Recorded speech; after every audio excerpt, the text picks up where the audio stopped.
De Brasília. É isso, Sônia Blota, 9:06, horário de Brasília, aqui no Jornal Gente da Rádio Bandeirantes.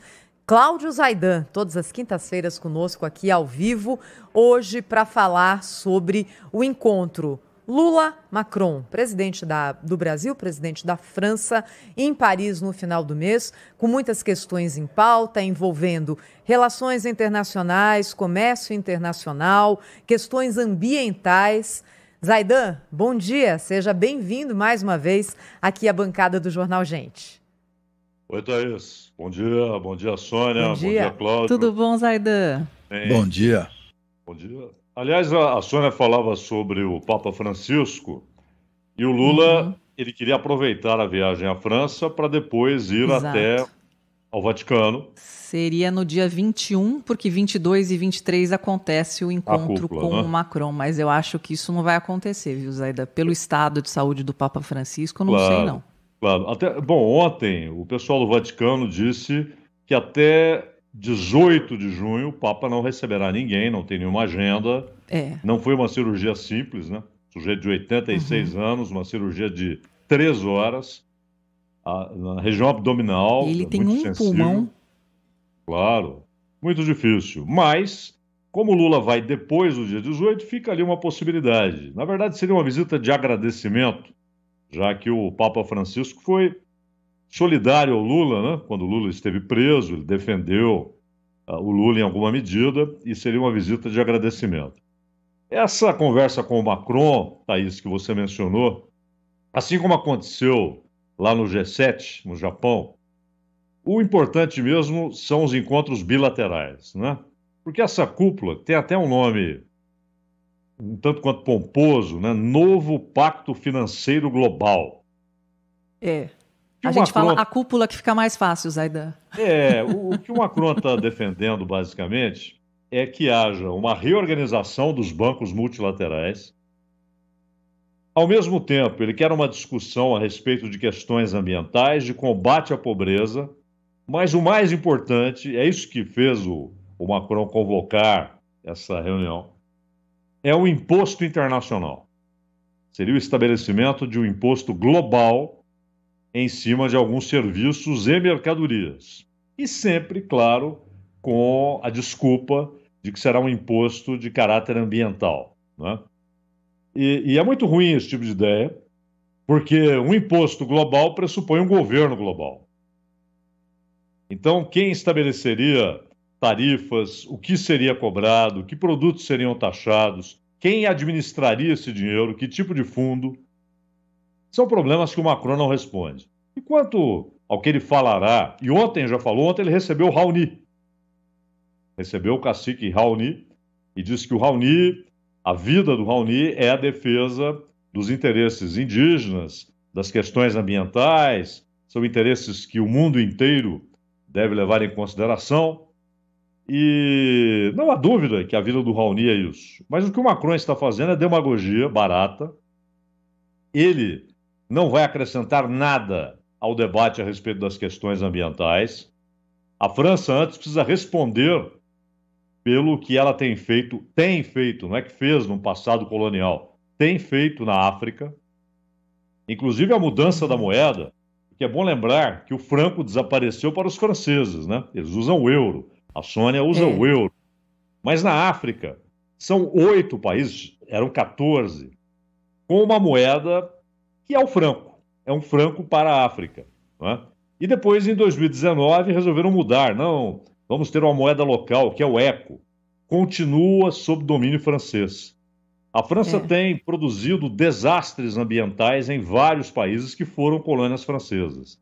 Então, Macron teria de primeiro se debruçar sobre esses assuntos antes de trazer supostas soluções para os problemas ambientais globais. O que interessa é a conversa tete a tete. Lula e Macron na sala, tal, porque a França é hoje o grande óbice a um acordo entre Mercosul e União Europeia. Aliás, disse isso textualmente naquela visita a Portugal e à Espanha. Quando ele foi a Portugal e foi à Espanha, 2 vezes ele mencionou que o problema estava na França. E quando houve uma reunião em Buenos Aires este ano para tratar dos termos de um eventual acordo Mercosul-União Europeia, As condições impostas pelos europeus são inaceitáveis. Porque, basicamente, quando você lê o que está na proposta europeia, primeiro, é bom lembrar que Mercosul não é a América do Sul. E dos países amazônicos, só o Brasil é membro efetivo do Mercosul. Argentina, Paraguai e Uruguai, não. E você tem Venezuela e Bolívia, que estão no status inferior, não é? Como membros assistentes ali nas reuniões do Mercosul. Mas não têm poder de decisão, não podem vetar decisões, por exemplo. País amazônico é só o Brasil. E, basicamente, o documento europeu trata do quê? Da Amazônia. E eles querem que esse acordo estabeleça uma espécie de gestão conjunta dos problemas amazônicos. Isso é inaceitável. Aliás, a resposta sul-americana foi clara. Isso não é passível de acordo. Não é possível que a América do Sul se renda a uma intromissão europeia. E a França tem ali uma participaçãozinha com a Guiana Francesa, né? Mas é inadmissível. Nossa maior fronteira, eles falam, nossa maior fronteira é com o Brasil, a Guiana são Francesa. 9 países. 9 países. Então, a União Europeia não tem nenhum direito, nem legal, nem natural, a tratar das questões amazônicas e estabelecer num acordo que ela passará a fazer parte de uma espécie de comitê de gestão ambiental. O nome é sempre bonito, não é? Comitê de Gestão Ambiental. Mas, basicamente, é a possibilidade de tomar decisões a respeito da Amazônia. Então, é isso que o Lula tem de tratar com o Macron. E, aliás, esse acordo com a União Europeia, nos termos em que ele está dado, ele não é bom para a América do Sul. Porque, basicamente, nós já temos aqui um oceano de produtos chineses, né? Nós teríamos mais um rio caudaloso de produtos europeus que entrariam sem pagar tarifas, sem pagar taxas. Em contrapartida, a América do Sul teria menos taxas para os seus produtos agrícolas. E é aí que a França esbarra, porque há uma pressão dos produtores franceses para que os produtos do Mercosul, principalmente do Brasil, também da Argentina e do Uruguai, mas principalmente do Brasil, não entrem sem tarifação, porque imagina, a capacidade de produção do Brasil, a produtividade agrícola que tem o Brasil. Dificilmente os produtores franceses, que são subsidiados, há um forte subsídio para os produtores franceses, mas dificilmente eles conseguiriam concorrer com produtos brasileiros se esses não estiverem sujeitos a tarifações altas, né? Agora, Zaidan, toda essa questão mostra que talvez não seja a França, mas o Emmanuel Macron, que é o grande inimigo do Brasil, tem sido o grande inimigo, adversário do Brasil em questões fundamentais, né? Talvez em razão, motivado pelaquela delicadeza do então presidente Jair Bolsonaro, dizendo que a mulher dele era feia, não sei, de lá para cá azedaram as relações do governo francês com o Brasil em definitivo. Agora, é preciso lembrar que essa coisa de entregar a Amazônia a uma gestão internacional e tal, tem a mais absoluta simpatia dos setores mais ignorantes do populismo de esquerda da América Latina. É preciso a gente ficar atento a isso, porque não se ouve, a gente não tem ouvido nenhuma declaração muito enfática do presidente Lula em defesa da autonomia da Amazônia como território brasileiro. Então, é preciso a gente ficar atento a isso, e o Macron certamente pretende do presidente brasileiro o aval a esse tipo de intromissão que ele pretende inaugurar aqui na floresta. Cláudio, mas além da bobagem lá, aquela piada feita pelo Bolsonaro, uma piada ridícula, grotesca, ofensiva realmente, mas vai muito além disso.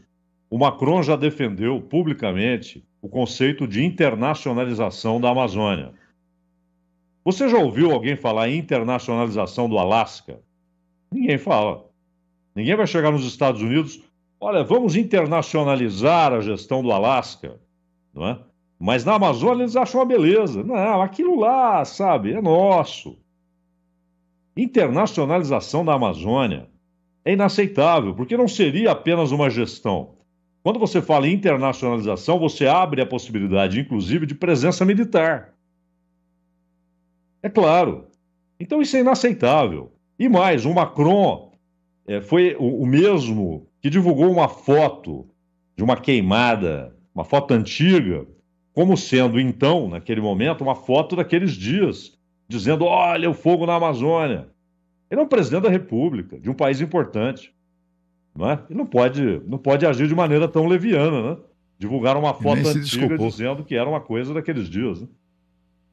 Né? Zaidan, acho e nem sequer se desculpou, né? Você chama a atenção aqui de quem está conosco no Jornal Gente, Zaidan, para a terminologia, não é? Isso é muito importante, porque palavras bonitas são muito usadas, às vezes, para encobrir ali interesses que não são tão bonitos, muitas vezes são escusos. E principalmente em relações internacionais, em que há muito protocolo, enfim, essas expressões pomposas são usadas com frequência, a gente tem que ficar muito atento a tudo que existe por trás delas, né? Claro, claro. Porque as expressões, elas são escolhidas a dedo e, na verdade, são inócuas, não dizem muita coisa, não é? Então, nova gestão financeira global. Isso em si não traz nenhum conceito. Essa expressão não é portadora de nenhum conceito. O que o Macron precisa fazer, a Sônia conhece bem o que fez o general de Gaulle, quando ele dizia não às posições dos Estados Unidos na OTAN com muita frequência. O de Gaulle, ele agia com altivez, que um presidente francês deve ter. O Macron disse lá na China que a França não se tornará um Estado vassalo de Washington. Ótimo. Mas então ele precisa demonstrar isso. Ele precisa demonstrar isso, dizer não à política de guerra dos Estados Unidos. Então, para o Macron posar como líder internacional, ele tem de agir como tal, como de Gaulle fez. E ele não consegue fazer. Ele diz que a França não será um Estado vassalo, mas tem agido como Estado vassalo. Cláudio Zaidan conosco aqui no Jornal Gente, todas as quintas-feiras. Zaidan, sempre um prazer, hein? Até a próxima. Bom feriado para você. Um abraço. Um abraço. Abração. Olha, já